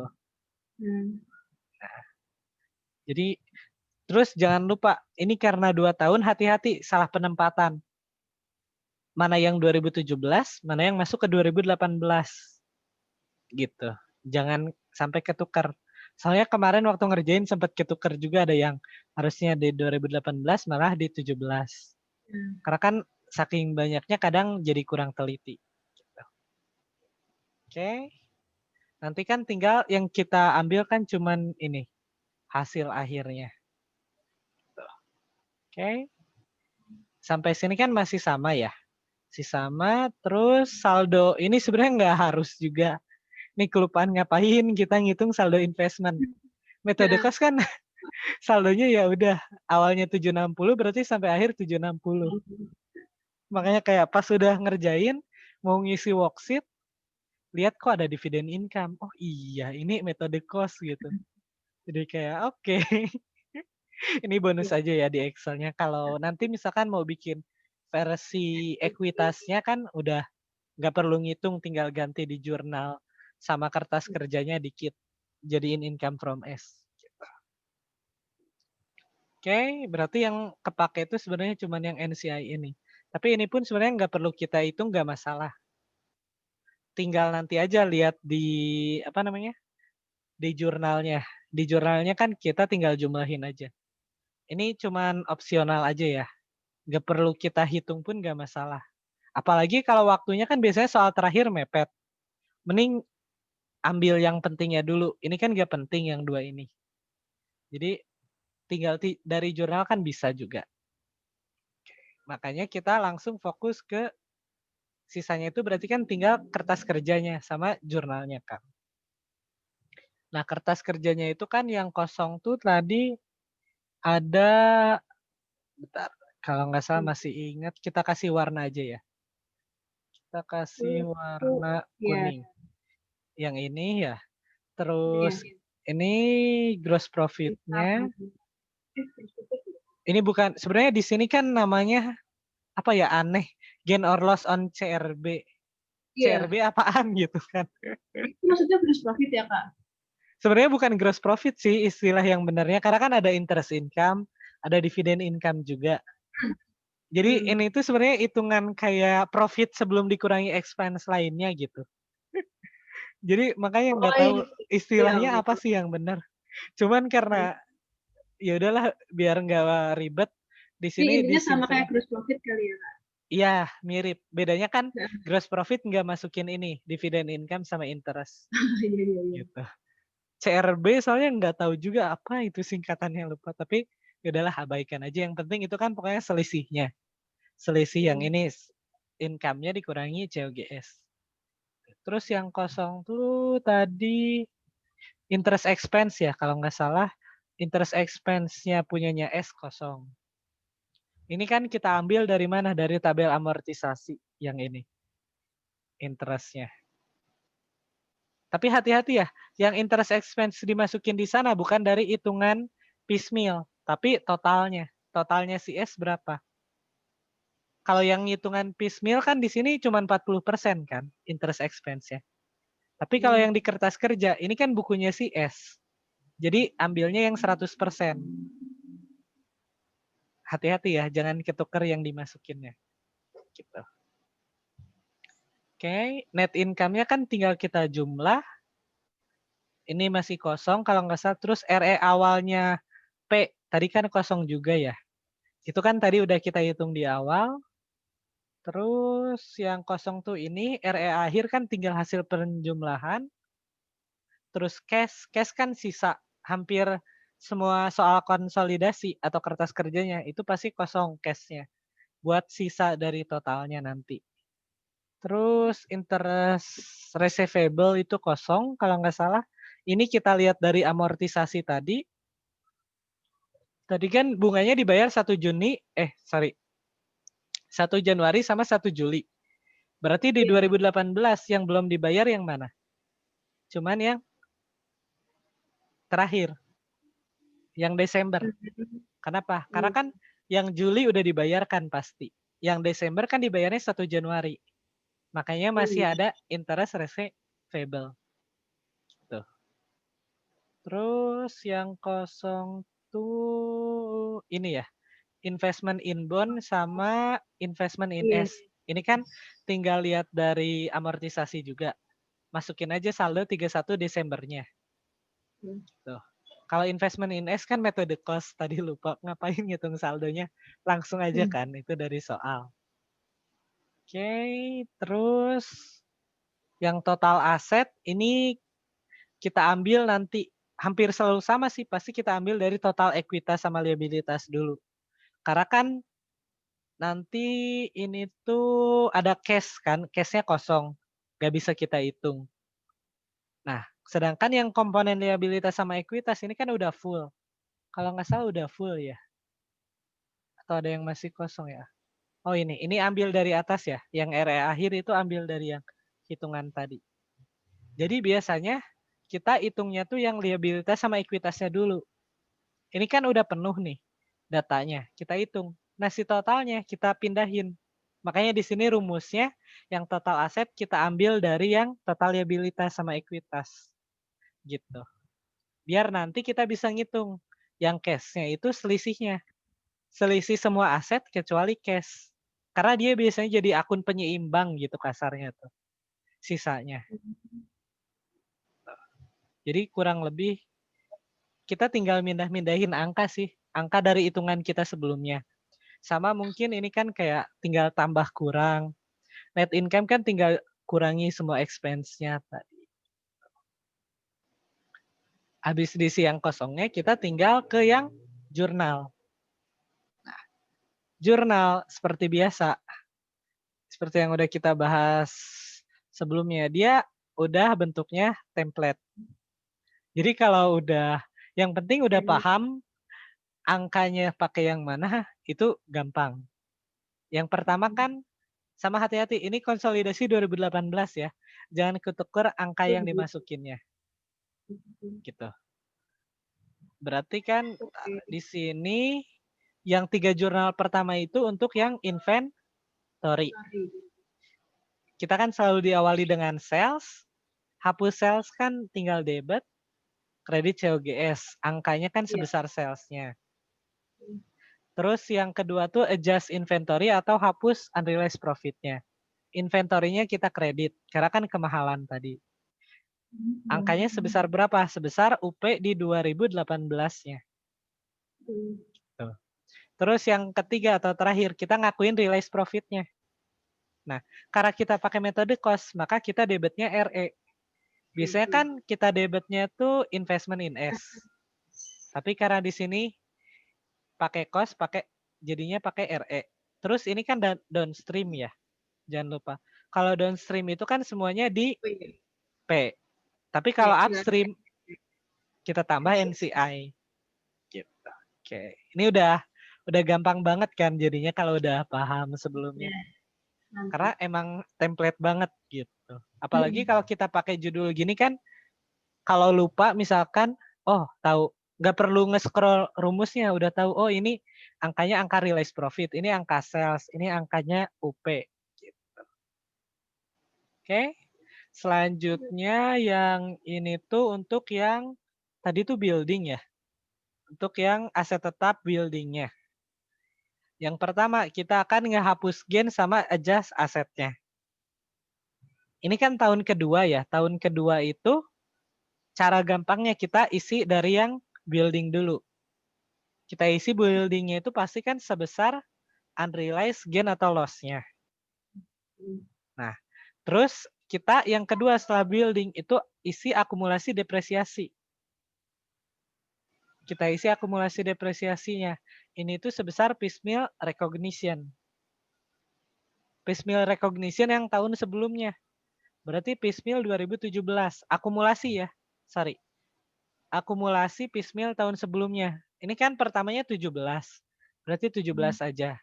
Tapi kalau misalkan sekarang tahun 2019 berarti kan 17 tambah 18.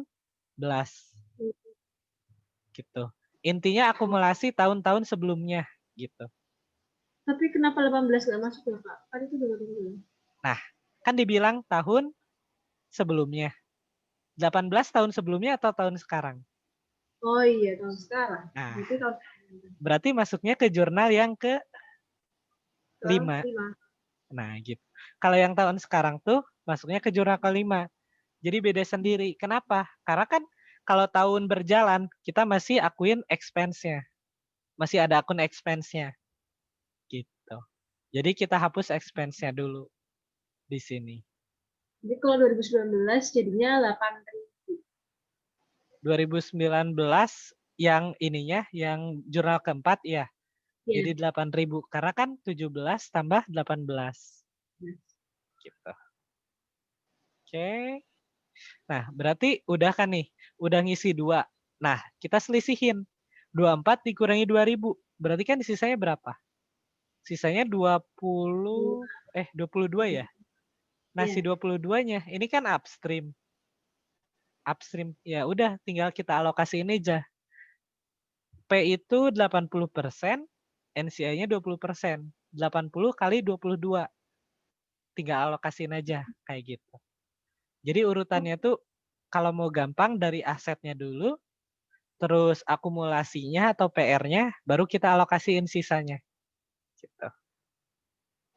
Gimana? Oke, Kak. Oke, terus yang jurnal kelima kan tadi udah disebut ya. Ini buat piecemeal yang 2018-nya. Trik gampangnya juga kita lihat dari yang jurnal sebelumnya. Aset itu harus sejajar dengan expense-nya. Kalau sebelumnya building-nya kredit, berarti depresiasinya pasti di kredit juga. Itu cara gampangnya. Oke, angkanya sebesar piecemeal 2018 atau selisih depresiasi. Tergantung mau pakai bahasa yang mana. Gitu. Oke, terus selanjutnya ini yang land ya. Land itu cuma 1. Dia kan tahun pertama ya. Tahun pertama berarti kita cuman hapus loss sama adjust asset. Dia juga nggak ada depresiasi kan kalau land itu. Iya. Tadi kan rugi ya. Kalau rugi itu berarti kan normalnya di debit. Tapi kan kita ngehapus, makanya kita kredit. Adjust asetnya berarti land-nya kita debitkan. Karena kan dijualnya terlalu murah tadi. Oke. Untuk land berarti kan cuma 1. Nah, terus untuk yang obligasi atau bonds itu ada 2. Yang pertama itu pasangan antara bonds payable sama investment in bond. Sama jangan lupa, ini kan upstream ya. Kalau upstream itu berarti selalu ada pasangan RE dan NCI kalau buat cost. Ini kan bonds payable, ya udah kita lihat aja saldo Desembernya berapa, investment juga saldonya berapa. Selisihnya masukkan ke RE sama NCI.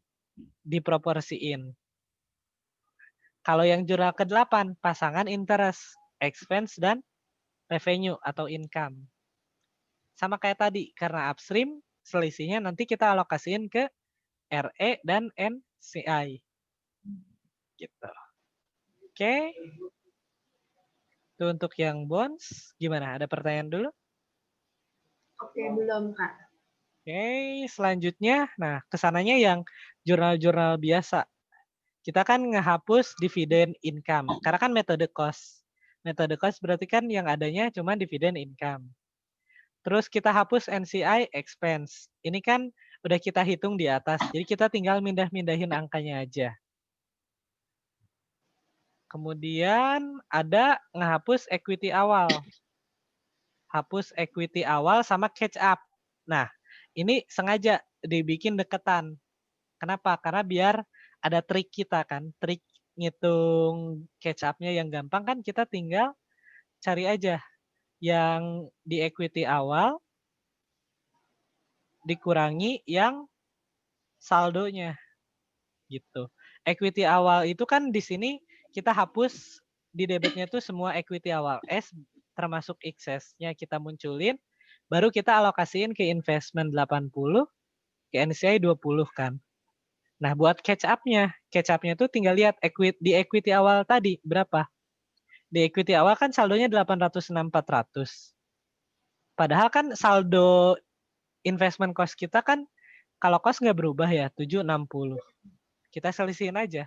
Selisihnya kita jadiin catch up adjustment. Gitu. Investmentnya kita debit, RE-nya kita kredit. Biar apa? Biar 0. Karena kan saldonya kalau kita lihat, itu kan sebelum konsolidasi itu di debit 760. Terus kita kredit sekarang 806. Ini kan malah jadi negatif nantinya. Makanya kita bikin catch up adjustment sebesar 46.400. Biar 0 gitu hasil akhirnya. Gitu. Makanya cara gampangnya kalau metode cost ya udah catch up-nya tinggal lihat aja jurnal atasnya, bandingin dengan saldonya. Saldonya berapa? Gitu. Oke, nah sisanya tinggal alokasiin excess-nya. Excess-nya kan di 2018. Oh ya, ini excess-nya jangan lupa. Ini saldo excess 1 Januari 2018. Karena kan yang inventory udah hilang ya. Inventory itu kalau nggak salah udah habis di 2017. Jadi hati-hati ya. Saldonya bukan saldo awal 2017 tapi 2018. Makanya di alokasi excess-nya kan tinggal 2. Equipment sama goodwill. Equipment kan sudah diamortisasi 1 tahun. Jadi pakai saldo sisanya. Kalau goodwill kan emang nggak ada amortisasi. Makanya di sini ada tambahan jurnal ke-14-nya tuh kita amortisasi si equipment-nya 1 tahun. Seperti yang udah kita hitung di atas tadi. Sisanya ngapain? Sisanya tinggal hal yang paling malesin kalau di ujian. Kita posting masukkan ke worksheet. Ini males banget. Kenapa? Karena waktu ngejumlah itu kan kalau angkanya bulat enak. Kalau angkanya udah ada perintilan kayak gini kan 1514592. Itu kan di kalkulator lumayan tuh ngetiknya kan. Kalau kecepatan takutnya ada yang kedouble, kurang atau salah. Kalau lama ya waktunya nggak cukup. Tapi sebenarnya yang penting itu kita isi aja. Jumlahnya itu terakhir. Jadi balance nggak masalah sebenarnya kan. Tapi di sini kebetulan udah balance. Tapi kan meskipun balance belum tentu benar. Tapi seenggaknya udah balance gitu. Meskipun nggak tahu benar atau salahnya kan. Di sini kan tinggal kita masukin terus jumlah-jumlahin ya. Nggak ada yang aneh. Kesulitannya di mana? Kalau kita lihat tadi kan yang sulit itu baca di soalnya kan. Ketika baca soalnya, ini ngitungnya gimana, terus ini buat apa, susahnya tuh di sana. Tapi pas sudah kita terjemahin kan dari soal tadi jadi angka, sisanya kan kita selalu jurnalnya template, konsolidasi tinggal masukin angkanya. Hitung-hitungannya kan juga udah Sebenarnya bisa dibilang udah template juga kan, dari tadi kita ngitung nggak ada yang baru kan caranya. Di sini masih pakai cara yang sama semuanya. Cuman angkanya doang kan yang ganti-ganti tiap soal. Oke, gimana? Ada pertanyaan? Oke, enggak ada kan? Jadi kesimpulannya kita harus belajar mahamin soal. Kita harus bisa istilahnya tuh kayak nerjemahin dari soal jadi angka gitu, jadi hitungan-hitungannya. Karena sisa jurnalnya kan untungnya tuh di sini kita tinggal ya udah pakai template pun nggak masalah. Karena boleh kan ya kalau nggak salah di aturannya boleh Iya, Bu. pakai lihat Excel atau pakai Excel.